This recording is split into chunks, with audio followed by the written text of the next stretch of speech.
ଏଥିପାଇଁ ବନ୍ୟାରେ ଭାସିବେ କି ଜନତା? ବନ୍ୟାଞ୍ଚଳ ପରିଦର୍ଶନ ପାଇଁ ବିଜେପି ବିଜେଡି ମୁହାଁମୁହିଁ।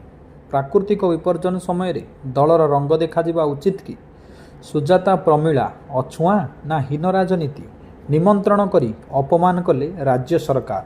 ପ୍ରମିଳାଙ୍କ କ୍ରୋଧରେ ଭାସିଗଲା ଯାଜପୁର ରାଜନୀତି। ରାଜନୈତିକ ପଶାପାଲିରେ ବନ୍ୟା ଜଳର ପ୍ରଭାବ କେତେ? ଆସନ୍ତୁ ଜାଣିବା ଏହି ଭିଡ଼ିଓରେ।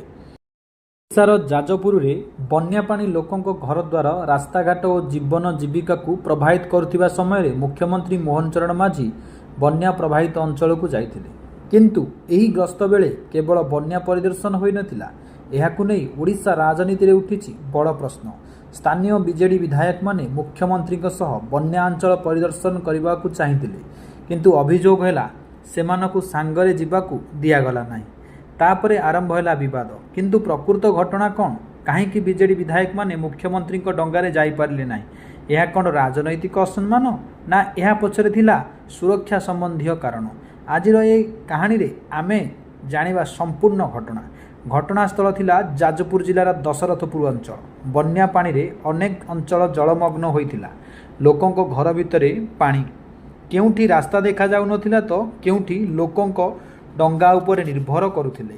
ଏହି ପରିସ୍ଥିତିରେ ନିଜ ଆଖିରେ ଦେଖିବା ପାଇଁ ମୁଖ୍ୟମନ୍ତ୍ରୀ ମୋହନ ଚରଣ ମାଝୀ ବନ୍ୟା ଅଞ୍ଚଳରେ ଯାଇ ପହଞ୍ଚିଥିଲେ। ସେ ଡଙ୍ଗାରେ ଯାଇ ପ୍ରଭାବିତ ଅଞ୍ଚଳରେ ଗାଁ ଗୁଡ଼ିକରେ ଲୋକଙ୍କୁ ଭେଟିଥିଲେ, ଲୋକଙ୍କ ସମସ୍ୟା ଶୁଣିଥିଲେ ଏବଂ ଶୀଘ୍ର ସହାୟତା ଦେବାର ଆଶ୍ୱାସନା ମଧ୍ୟ ଦେଇଥିଲେ। କିନ୍ତୁ ଏହି ସମୟରେ ଆଉ ଏକ ଦୃଶ୍ୟ ରାଜନୈତିକ ଚର୍ଚ୍ଚାର କାରଣ ହେଲା।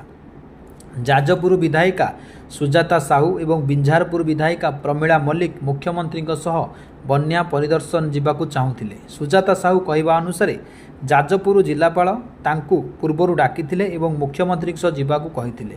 ସେ ନିର୍ଦ୍ଧାରିତ ସ୍ଥାନରେ ପହଞ୍ଚି ଅପେକ୍ଷା କରିଥିଲେ। ମୁଖ୍ୟମନ୍ତ୍ରୀ ଆସିଲେ, ମନ୍ତ୍ରୀମାନେ ମଧ୍ୟ ସାଙ୍ଗରେ ଥିଲେ। ତାପରେ ମୁଖ୍ୟମନ୍ତ୍ରୀ ଡଙ୍ଗାରେ ବନ୍ୟା ଅଞ୍ଚଳକୁ ବାହାରିଲେ। କିନ୍ତୁ ବିଜେଡି ବିଧାୟକମାନେ ସେହି ଡଙ୍ଗାରେ ଯାଇପାରିଲେ ନାହିଁ। ଏଠାରୁ ହିଁ ଆରମ୍ଭ ହେଲା ଅସନ୍ତୋଷ। ବିଜେଡି ପକ୍ଷରୁ ଅଭିଯୋଗ ହେଲା ନିର୍ବାଚିତ ସ୍ଥାନୀୟ ପ୍ରତିନିଧି ଜାଣିଶୁଣି ପାଖରୁ ଦୂରେଇ ଦିଆଗଲା। ପ୍ରମିଳା ମଲ୍ଲିକ ଓ ସୁଜାତା ସାହୁ ଏହାକୁ ନେଇ ଧାରଣାରେ ବସିଲେ। ଘଟଣାକୁ ନେଇ ଦୁଇ ଦଳ ମଧ୍ୟରେ କର୍ମୀଙ୍କ ମଧ୍ୟରେ ଉତ୍ତେଜନା ଦେଖାଯିବା ଖବର ଆସିଲା। ଏପରିକି ସୁଜାତା ସାହୁ ବିଜେପି କର୍ମୀଙ୍କ ବିରୋଧରେ ପୁଲିସ ଅଭିଯୋଗ କରିଥିବା ଖବର ମଧ୍ୟ ଆସିଛି। କିନ୍ତୁ ଏବେ ଆସନ୍ତୁ ଜାଣିବା ଘଟଣାର ଅନ୍ୟ ପାର୍ଶ୍ୱକୁ। ସେ ନିର୍ଦ୍ଧାରିତ ସ୍ଥାନରେ ପହଞ୍ଚିବାରେ ଅପେକ୍ଷା କରିଥିଲେ। ମୁଖ୍ୟମନ୍ତ୍ରୀ ଆସିଲେ, ମନ୍ତ୍ରୀ ମଧ୍ୟ ସାଙ୍ଗରେ ଥିଲେ। ଜିଲ୍ଲାପାଳ କହିବା ଅନୁସାରେ ବିଜେଡି ବିଧାୟିକାମାନଙ୍କୁ ଅସମ୍ମାନ କରିବା ପାଇଁ ରୋକାଯାଇନଥିଲା। ମୁଖ୍ୟମନ୍ତ୍ରୀଙ୍କ ଡଙ୍ଗାରେ ସୁରକ୍ଷା କାରଣରୁ ଅଧିକ ଲୋକଙ୍କୁ ନିଆଯାଇପାରିନଥିଲା। ଅର୍ଥାତ୍ ଗୋଟିଏ ପଟେ ବିଜେଡି କହୁଛି ଏହା ଥିଲା ରାଜନୈତିକ ଅବହେଳା, ଅନ୍ୟପଟେ ପ୍ରଶାସନ କହୁଛି ଏହା ଥିଲା ସୁରକ୍ଷା ସମ୍ବନ୍ଧୀୟ ବିଷୟ। ତେବେ ସତ କ'ଣ? ଏହି ପ୍ରଶ୍ନ ଉତ୍ତର ହୁଏତ ଆଗାମୀ ଦିନରେ ସ୍ପଷ୍ଟ। ରାଜନୈତିକ ଚର୍ଚ୍ଚା ଆହୁରି ବଡ଼ କଥା ରହିଛି। ବନ୍ୟା ସମୟରେ ରାଜନୀତିଠାରୁ ବଡ଼ ହେଉଛି ଲୋକମାନଙ୍କର ଜୀବନ। ବନ୍ୟା ଆସିଲେ ଦଳର ରଙ୍ଗ ଦେଖାଯାଏ ନାହିଁ। ପାଣିରେ ସମସ୍ତଙ୍କ ଘରକୁ ପହଞ୍ଚେ। ଦୁଃଖ ସମସ୍ତଙ୍କର ହୁଏ। ତେଣୁ ରାଜନୈତିକ ଲଢ଼େଇ ପରେ ହେବ।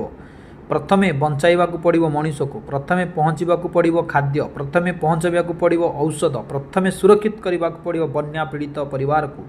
ଆଉ ଏହି ଘଟଣାକୁ ଓଡ଼ିଶାର ରାଜନୀତିରେ ଯଦି କିଛି ଶିଖେ, ତେବେ ସେହି ଶିକ୍ଷା ହେଉଛି ବିପଦରେ ରାଜନୀତି ନୁହେଁ, ମଣିଷ ଆଗରେ।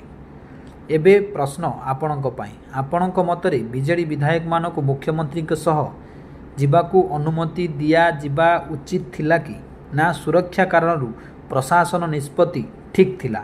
ନିଜ ମତ କମେଣ୍ଟରେ ନିଶ୍ଚୟ ଭାବରେ ପ୍ରଦାନ କରନ୍ତୁ। ଏହି ଘଟଣା ସମ୍ପର୍କରେ ଆପଣ ନିଷ୍ପକ୍ଷ ଭାବରେ ନିଜର ମତାମତ ପ୍ରଦାନ କରନ୍ତୁ। ବନ୍ଦେ ଉତ୍କଳ ଜନନୀ, ଜୟ ସୀତାରାମ।